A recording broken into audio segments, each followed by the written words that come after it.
আছে বলে আমরা জানি না।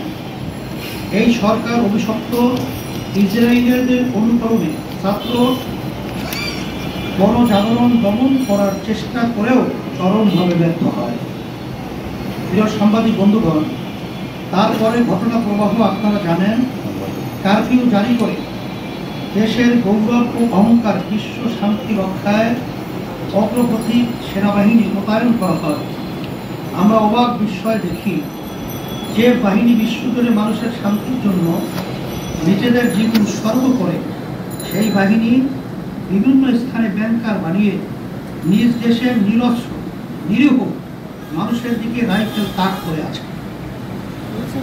জাতিসংঘের সাধারণ বিশ্বজুড়ে শান্তি ও নিরাপত্তার প্রতীক হয়ে দাঁড়িয়েছে সেই জাতিসংঘের লোগো সম্বলিত সাদা সাজোয়া দান ব্যবহার করা হয়েছে স্বাধীন সার্বভৌম বাংলাদেশের ভবিষ্যৎ প্রবলমতী ছাত্র ছাত্রীদের যৌক্তিক দাবি আদায়ের আন্দোলন দমন করার জন্য। প্রিয় সাংবাদিক বন্ধুগণ, আপনারা নিশ্চয়ই অবগত আছেন যে নজিরবিহীন এই দমন পিরিয়ডে শিশু কিশোর নিরীহ নারী সহ এখন পর্যন্ত 2 শতাধিক ছাত্র জনতা হত্যাকাণ্ডের শিকার হয়েছে, যা প্রতিদিন বেড়েই চলছে। স্বাধীন বাংলাদেশে এত ব্যাপক, এত রক্তবহুল কোনো আন্দোলন আগে কখনো হয় নাই।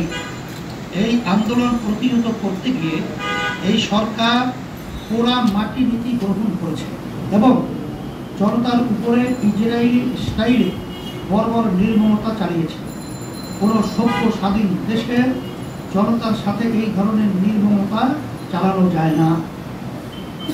3বার জাতীয় নির্বাচনে জালিয়াতি সহ নির্বাচন ব্যবস্থাকে হত্যা করা, সর্বক্ষেত্রে মাত্রাহীন দুর্নীতি, রিজার্ভের পতন সহ আর্থিক খাতে চরম ব্যর্থতা, দ্রব্য মূল্যের ঊর্ধ্বগতি সহ এই সরকারের ব্যর্থতার বোঝা এত ভারী যে আগের কোনো সরকারের ব্যর্থতার পাল্লা এত ভারী ছিল না। এত ব্যর্থতা ও এত রক্তবহুল আন্দোলনের পরেও এই সরকারের বোধোদয় হয় নাই। তারা জনতার ক্ষোভের কারণ বুঝতে চেষ্টা করছে না, নিজেদের সংশোধন করারও চেষ্টা করছে না, বরং তারা জনতাকে দোষারোপ করছে। রাজনৈতিক দলগুলোর উপরে আবারও দমন পীড়ন শুরু করেছে। আন্দোলনের ছাত্র নেতৃত্ব তুলে নেওয়া, শারীরিক নির্যাতন করা ও ভয়ভীতি দেখানো অব্যাহত রেখেছে। শত শত মামলা করে বিরোধী দলের হাজার হাজার নেতা কর্মীকে আটক করা হয়েছে। গায়েবী আসামি করে আরো হাজার হাজার মানুষকে আটক করার গভীর ষড়যন্ত্র চলছে। বিরোধী রাজনৈতিক নেতৃবৃন্দকেও গ্রেফতার করা হয়েছে এবং রিমান্ডের নামে চরম নির্যাতন চালানো হচ্ছে, যা সংবিধান বিরোধী। প্রিয় সাংবাদিক বন্ধুগণ, আন্দোলনের বস্তুগত ক্ষতি এই সরকারের কাছে তাজা প্রাণ শিক্ষার্থীর জীবনের চেয়ে মূল্যবান হয়ে দাঁড়িয়েছে। প্রধানমন্ত্রী পদবি দখল করে রাখা ব্যক্তির সাধারণ জ্ঞান ও বিবেচনার পর এত নিষ্ঠুর ও নির্মম যে অকালে ঝরে যাওয়া শিক্ষার্থীর জীবনের চেয়ে ইট পাথরের উন্নয়ন তার কাছে গুরুত্বপূর্ণ। তিনি ক্ষতিগ্রস্ত ইট সুরকির কাছে গিয়ে অশ্রু বিসর্জন দেন। তার এসব নাতিপ্রিয় কান্না জাতির কাছে উপহাসের খোরাক জুগিয়েছে, অথচ তারই অবিবেচনা প্রসূত মন্তব্য এই আন্দোলনের অনলে ঘি ঢেলেছে। প্রিয় সাংবাদিক বন্ধুগণ, গত কয়েকদিন ধরে আমরা দেখছি যে চলমান আন্দোলন প্রতিহত করতে ব্যর্থতার দায়ে আওয়ামী লীগ তার দলীয় নেতা কর্মীদের সাংগঠনিক ভয়ভীতি দেখাচ্ছে। এর মানে কি? আমরা অতীতে সরকার দলীয়দের যেভাবে সহিংসতা করতে দেখেছি, সেভাবে এবার করতে না পারার কারণে তাদের দায়ী করা হচ্ছে। তাহলে তো এই প্রশ্ন উঠবেই যে বুয়েটের আবরা, জগন্নাথ বিশ্ববিদ্যালয়ের বিশ্বজিৎ হত্যাকাণ্ড সহ ক্যাম্পাসে ছাত্রলীগের যত অরাজকতা, তা নিশ্চয়ই তাদের দলীয় সিদ্ধান্তেই হয়েছে। তাই যদি হয়, তাহলে আওয়ামী লীগ একটি রাজনৈতিক সংগঠনের নাম হয় কি করে? কেন আওয়ামী লীগ, ছাত্রলীগ ও তার সহযোগী সংগঠনগুলোকে সন্ত্রাসবাদী সংগঠন হিসাবে বিবেচনা করা হবে না। প্রিয় সাংবাদিক বন্ধুগণ, কোটা সংস্কার আন্দোলন ও তৎসংশ্লিষ্ট গণজাগরণকে এদেশের রাজনৈতিক সংগঠনগুলো, দেশপ্রেমিক বিবেক সম্পন্ন মানুষ এবং আমরা কিভাবে দেখছি তা আপনারা ইতিমধ্যেই বুঝতে পেরেছেন। আজ আমরা স্পষ্ট করে বলছি যে গত 1 জুলাই থেকে শুরু করে যে আন্দোলন, তা একটি ঐতিহাসিক ছাত্র আন্দোলন, যা একটি অত্যাচারী অবৈধ স্বৈরাচারের বিরুদ্ধে দেশের ছাত্র জনতা সহ সর্বসাধারণের স্বতঃস্ফূর্ত অংশগ্রহণে সম্মিলিত হয়েছে। এই আন্দোলনে যারা নিহত আহত হয়েছেন তারা জাতির ইতিহাসে বীর ও সংগ্রামী যোদ্ধা হিসাবে স্মরণীয় ও বরণীয় হবেন।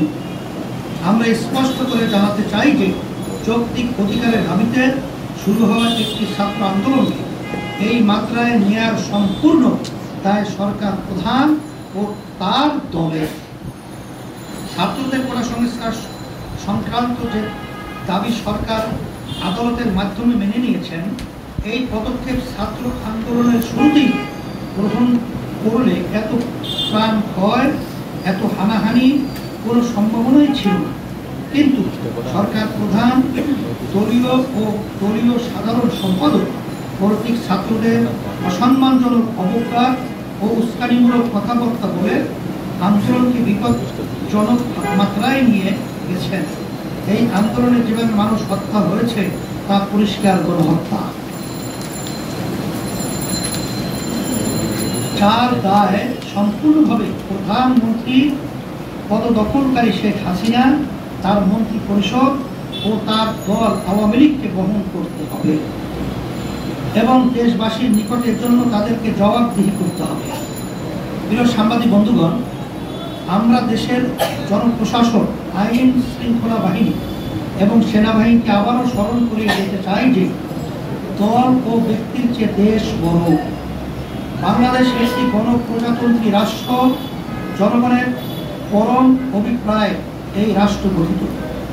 আপনারা সবাই গণপ্রজাতন্ত্রী রাষ্ট্রের সেবা করার জন্য আইন ও নীতিগতভাবে প্রতিশ্রুতিবদ্ধ। ফলে কোনো অবস্থাতেই আপনারা জনগণের বিরুদ্ধে দাঁড়াতে পারেন না, কোনো অবস্থাতেই জনগণের বুকে গুলি চালাতে পারেন না।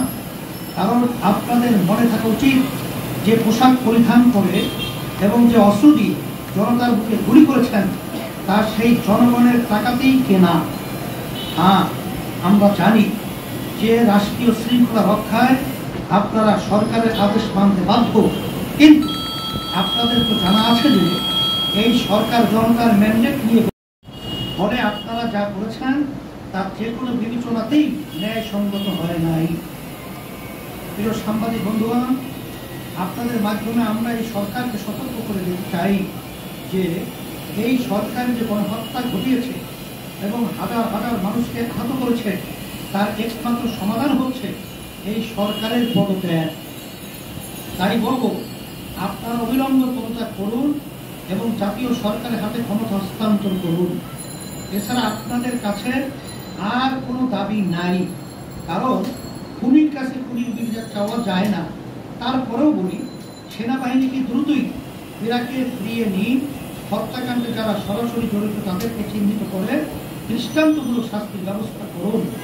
ছাত্র আন্দোলনের সমন্বয়কদের নির্যাতন, হয়রানি তুলে নেওয়া বন্ধ করুন, নির্বিচারে গ্রেপ্তার বন্ধ করুন, রাজনৈতিক নেতৃবৃন্দকে আটক করা, রিমান্ডে নেওয়া বন্ধ করুন, নিহতদের পরিবারকে যথাযথ রাষ্ট্রীয় ক্ষতিপূরণ দিন, আহতদের চিকিৎসার ব্যবস্থা করুন এবং পঙ্গুদের পুনর্বাসনের ব্যবস্থা করুন। শিক্ষা প্রতিষ্ঠান খুলে দিন এবং ক্যাম্পাসে অস্থিতিশীল পরিবেশ সৃষ্টিকারী ছাত্র নামধারী সন্ত্রাসীদের নিষিদ্ধ ঘোষণা করুন। তথ্য প্রবাহ অবাধ করে দিন, ইতিহাস থেকে শিক্ষা নিন, অন্যথায় আপনাদের জন্য ভয়াবহ পরিণতি অপেক্ষা করছে। প্রিয় সাংবাদিক বন্ধুগণ, রাজনৈতিক সংগঠনগুলোর মধ্যে এই সরকারের পতনের এক দফা দাবি নিয়ে ঐকমত্য রয়েছে। আমরাও সরকার পতনের এক দফা দাবিতে একমত ছিলাম এবং আছি।